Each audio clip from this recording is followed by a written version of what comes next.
At that same morning at the Mystic Ruins, Sonic and his friends were awake and ready to go. The problem was that they only had little sleep from last night because of the circumstances at that time. Shadow squinted his eyes and said, "Well, here comes the sun. Let's hope that you don't get burnt like a vampire," Knuckles said, jokingly. The ultimate life form gave the Echidna a scowl before he could speak. "Call me vampire again and I'll kick your guardian ass," he threatened.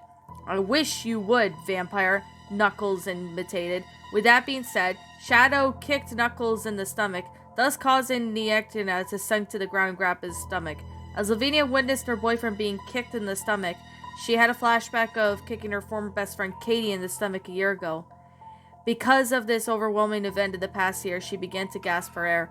Katarina turned to see her oldest twin sister and saw that she was about to hyperventilate. "Lavinia," she asked, "are you okay?" Katarina walked up towards Lavinia to see if she was alright.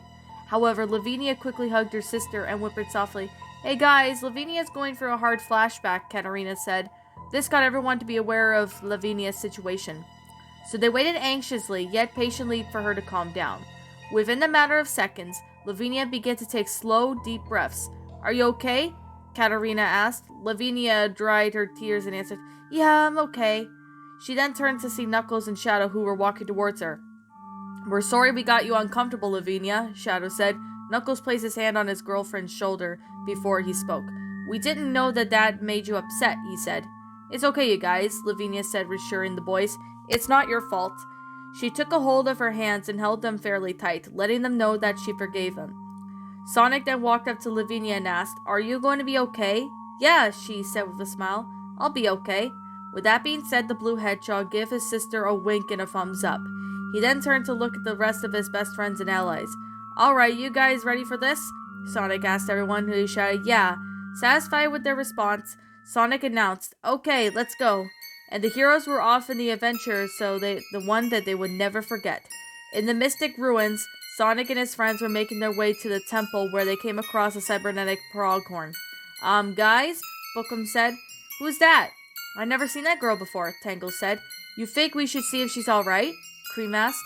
Cheesa flew a little closer to the pronghorn, not too close to the point where she could notice the chow. "I don't see why not," Amy said. At that moment, Amy and Cream walked up towards the pronghorn. "Oh, hello there," Cream greeted. The pronghorn then looked at the rabbit and began to feel nervous. "Hi," she said while chuckling nervously. "Lovely place to hang out, isn't it?"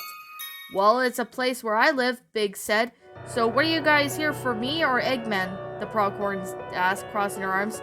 "We're on our way to Eggman and our father," Lavinia explained. "You see, Eggman rounded up our fake friends from the Cat Kingdom, and they want us back as their slaves. We're not going to let that happen," Katarina added. "So we are going to head to the Cat Kingdom, part of the Eggman Empire, and tear that establishment down." "What is your name, please?" Cream asked the pronghorn. "I'm Cassia Pronghorn," she answered. "I'm alone since I can't seem to trust anyone anymore." Cheese then began to speak in child language. Cassia was confused on what he said at first, but Cream was able to translate herself to her pet. "Cheese says that you could trust us," she said, with the pronghorn looked at the rabbit with a bit of skepticism in her face. "You sure?" she asked. "Of course," Cream said.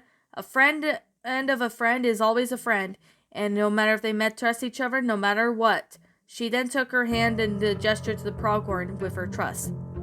At first, Cassia was a bit reluctant of her fear of being deceived for the second time. However, after seeing that Cream had an honest smile on her face, she took her hand.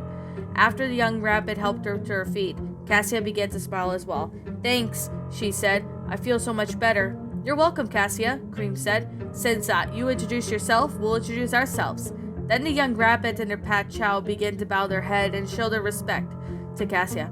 "My name is Cream," Cream began, "and this is my very special Chow friend, Cheese." Cheese then happily waved at the pronghorn, and then she waved at him in return. Almost immediately, Cream introduced Cassia to the rest of the gang. Afterwards, the young pronghorn smiled and said, "It's nice to meet you guys too." However, she began to feel awkward for a moment or two. "You okay, Cassia?" Sonic asked. "Yeah, I'm okay," Cassia lied, but then she shook her head. "No, not really. You don't know how much I've been through today. Would you like to talk about it?"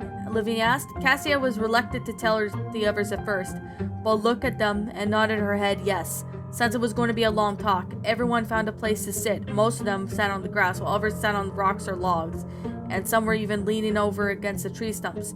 I was born in Norhammer, and with my sister Clover, Cassia said. She and I were living happily together, at least for a while. However, I was starting to not feel good by the time I turned 12. The sickness began to take over my life every day, until Clover made a deal with Eggman to help the cybernetics exchange to serve him. It did help for a while, but she downside, I became Eggman's slave. The other day, I was collapsing during a mission for Eggman Empire.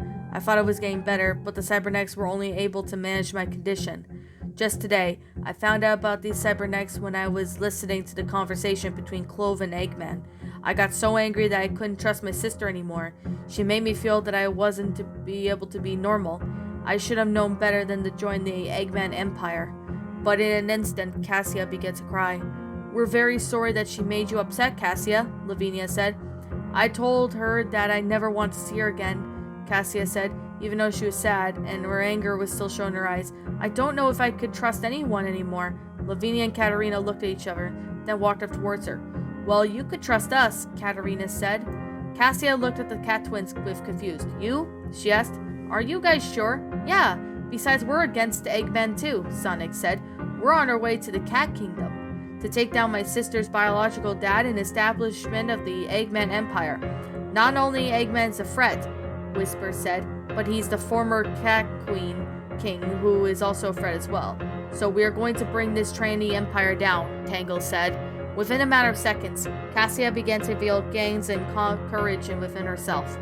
Well, since you guys are gonna go and stop the Cat King, let me come along, she suggested. I want to help you too. Are you sure about that? Tails asked. What about your sickness? Amy added. I'll be okay, Cassia insisted. Besides, the cybernetics would be helpful for a long while. In that case, come with us, Sonic said, letting out his hand and readier than earlier. Cassia then took his hand and then they shook them. Not wasting any more time, the heroes continued their way to the temple. Meanwhile, at Eggman Fortress, Dr. Eggman was looking outside. He was rather satisfied in sincerity. However, nothing would please him any more than to witness his arch-enemy gave up. He longed to take over the world, but the Blue Hedgehog and his friends would always stop him at anything before he could go according to plan. However, after looking outside, he went out to the fireplace and talked to Maria, his deceased cousin, about how much he wanted to get rid of Sonic and how much he wanted revenge from the Blue Hedgehog after all the troubles that he had been with him.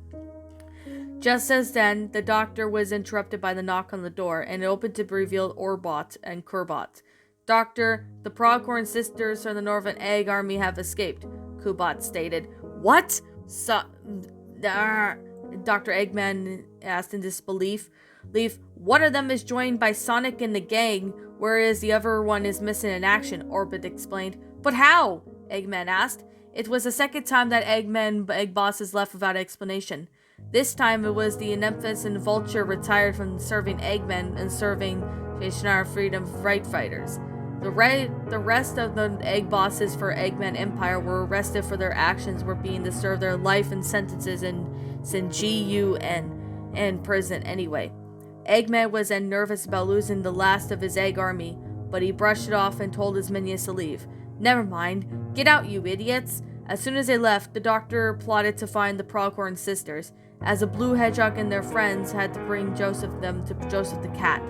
I'll find them, and that Blue Hedgehog, if I have to send all my robots all over the world, Eggman said, I will get that hedgehog. After the Eggman ranted, he began to cough. Oh my, he said. I think the air went through the wrong pipe. He then managed to clear his throat up and started to feel thirsty. Metal Sonic! Eggman called, snapping his fingers. His robotic slave, Metal Sonic, was built in a very brave rival to Sonic anyway. Metal Sonic walked down towards his master and bowed his head. Yes, doctor? He asked. Fetch me a drink, the doctor said. Metal Sonic then dashed to the kitchen and back as quick as a flash with lemonade. Here you go, doctor, he said. Thank you, Metal Sonic, Eggman said as he drank the lemonade, sighed before he spoke. It's so nice to be an evil genius, Eggman said. He laughed evilly with delight.